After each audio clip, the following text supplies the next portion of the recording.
Hello friends. तो आज हम एक न्यू टॉपिक स्टार्ट करने जा रहे हैं जिसका नाम है अधिगम के लिए आकलन, अधिगम का आकलन, अधिगम के रूप में आकलन और एक चौथा होता है अधिगम में आकलन। इसको हम इस प्रकार भी लिख सकते हैं कि सीखने के लिए आकलन, सीखने का आकलन या फिर सीखने के रूप में आकलन। तो किसी भी टॉपिक को स्टार्ट करने से पहले हमें यह पता होना चाहिए कि हमारी एग्जामों में इससे किस प्रकार के क्वेश्चन पूछे जाते हैं। जैसे कि इन सब में आकलन में हमें इस प्रकार के क्वेश्चन पूछे जाते हैं कि कोई भी आपको एग्जाम्पल दे दिया जाएगा और पूछ लिया जाएगा कि इसमें किस प्रकार का आकलन है। जैसे कि एक एग्जाम्पल के तौर पे आपको बताऊं, जो पिछली 2018 के एग्जाम्स में आया हुआ है कि एक गृहिणी खाना बनाते समय अपने भोजन को चखती है, तो ये किस प्रकार का आकलन है। जब आप इन सारे टॉपिकों को पढ़ लोगे तो आपको पता चल जाएगा कि ये किस प्रकार का आकलन है। या फिर ये पूछा जाता है कि खाना बनाने की प्रक्रिया पूर्ण होने के बाद वह अपने भोजन को चखती है, तो ये किस प्रकार का आकलन है। इन दोनों में अलग अलग प्रकार के आकलन है। चलो, तो आज हम अपना ये टॉपिक स्टार्ट करते हैं। सबसे पहले है अधिगम के लिए आकलन।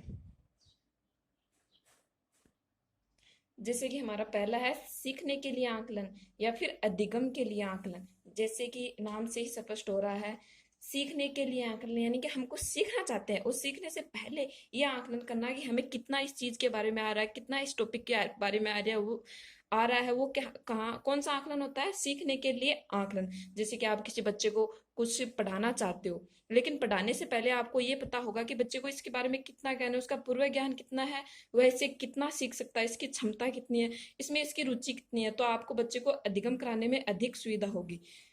तो ये इस प्रकार का आकलन है कि जिसमें पूर्व ज्ञान शामिल होता है। एक प्रकार की प्रवेश परीक्षाएं क्या होती हैं, सीखने के लिए आकलन ही होती है।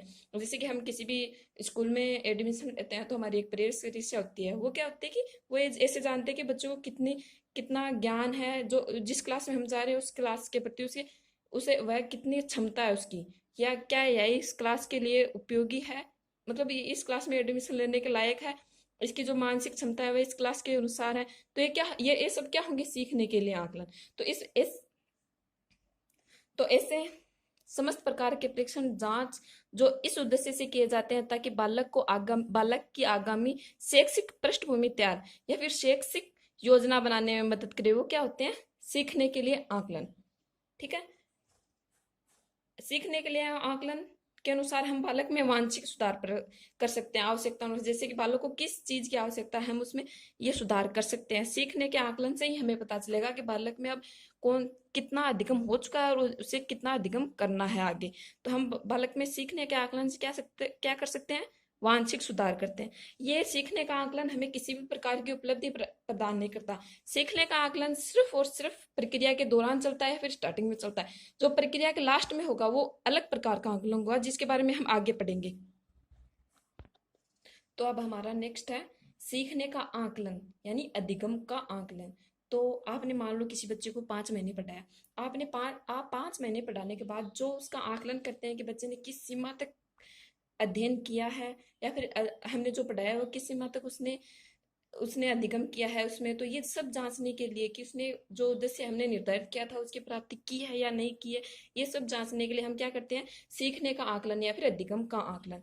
तो ऐसे आकलन जो यह निर्धारित करते हैं कि बालक ने कितना सीखा या अधिगम की, या फिर हमने जो उद्देश्य निर्धारित किया था तो उसने उसने किस सीमा तक अधिगम किया, ये सब जांचने के जो भी तरीके या फिर जो भी परीक्षा एग्जाम्स होती हैं, जो भी जांच होती है वो किस में आती है, सीखने का आकलन में आती है। ये गुणात्मक और मात्रात्मक होते हैं। मतलब गुणात्मक के अंतर्गत सीखने का आकलन या फिर अधिगम का आकलन गुणात्मक और मात्रात्मक होते हैं। तो गुणात्मक में के अंतर्गत कौन कौन से आते हैं, जैसे कि बालक शैक्षिक प्रक्रियाओं में कैसा है, वह सही प्रकार से सहयोग ले पा रहा है, नहीं ले पा रहा है, वह अपनी अभिव्यक्ति कर पा रहा है या फिर नहीं कर पा रहा, या फिर उसका नैतिक आचरण कैसा है, वह अनुशासन में रहता है या फिर नहीं रहता है, या फिर कौन से टॉपिक में वह कमजोर है, कौन से टॉपिक में वह अधिक इंटेलिजेंट है। ये सब कौन से पक्ष में आएंगे, गुणात्मक पक्ष में।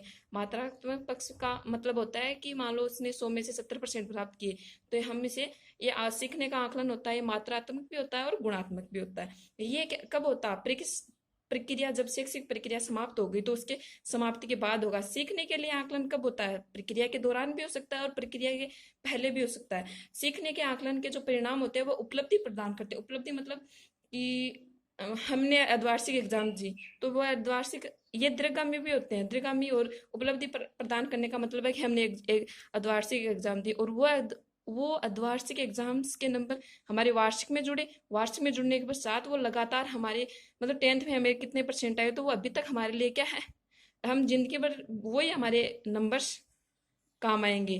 मतलब 10th में उतने नंबर रहेंगे, हम उन्हें चेंज नहीं कर सकते। इनके परिणाम क्या होते हैं, दीर्घगामी होते हैं और उपलब्धि प्रदान करते हैं। सीखने के लिए आकलन में हम चेंज कर सकते हैं उन्हें परिणामों को, और उन परिणामों को चेंज भी कर सकते हैं, और वो कोई भी उपलब्धि प्रदान नहीं करते। उपलब्धि का मतलब अंक और ग्रेड देना। तो ये हमारा हो गया सीखने का आकलन। अब हमारा तीसरा है सीखने के रूप में आकलन। इसमें क्या होता है कि बच्चा जैसे सीख रहा है तो वह स्वयं का मूल्यांकन, कभी मतलब आपने स्वयं भी किया होगा कि बच्चा ऐसे सोचता है कि मैंने जो सीखा, मैंने जो पढ़ा है उसको मैंने कितना सीख लिया है, तो वह स्वयं अपना मूल्यांकन करता है। वह किसमें आता है, सीखने के रूप में, आकलन के रूप में।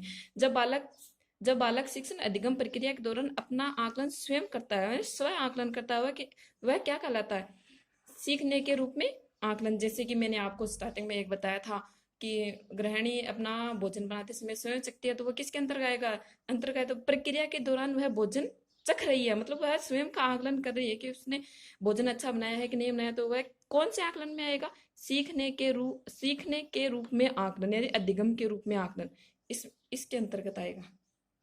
और एक और एग्जाम्पल था, जैसे कि उसने खाना बना लिया, गृहिणी ने खाना बना लिया, खाना बनाने के बाद वह यह देखती है कि उस खाने बनाने के बाद अगर वह चखती है तो वो होगा सीखने का आकलन, मतलब वो प्रक्रिया कंप्लीट हो चुकी है। अगर वह प्रोसेस चल रही है, मान लो खाना बना रही है और बनाते समय वह चखती है, तो वह कौन सा हो गया, सीखने के रूप में आकलन। और एक अन्य आकलन होगा सीखने का आकलन, सीखने नहीं, अधिगम में आकलन। एक अन्य प्रकार का आकलन कौन सा होता है, अधिगम में आकलन। अधिगम में आकलन है वाद विवाद प्रक्रिया। अधिगम के आकलन के रूप में हम एग्जाम्पल ले सकते हैं, जैसे वाद विवाद प्रक्रिया। आप सीख भी रहे हो और आप आकलन भी कर रहे हो, मतलब वाद विवाद में आप अपनी क्षमताएं हैं उनको बता भी रहे हो और अपनी अधिगम को भी बढ़ा रहे हो। तो ये किस में हो गया, वाद विवाद प्रक्रिया में क्या हुआ, अधिगम में आकलन। धन्यवाद।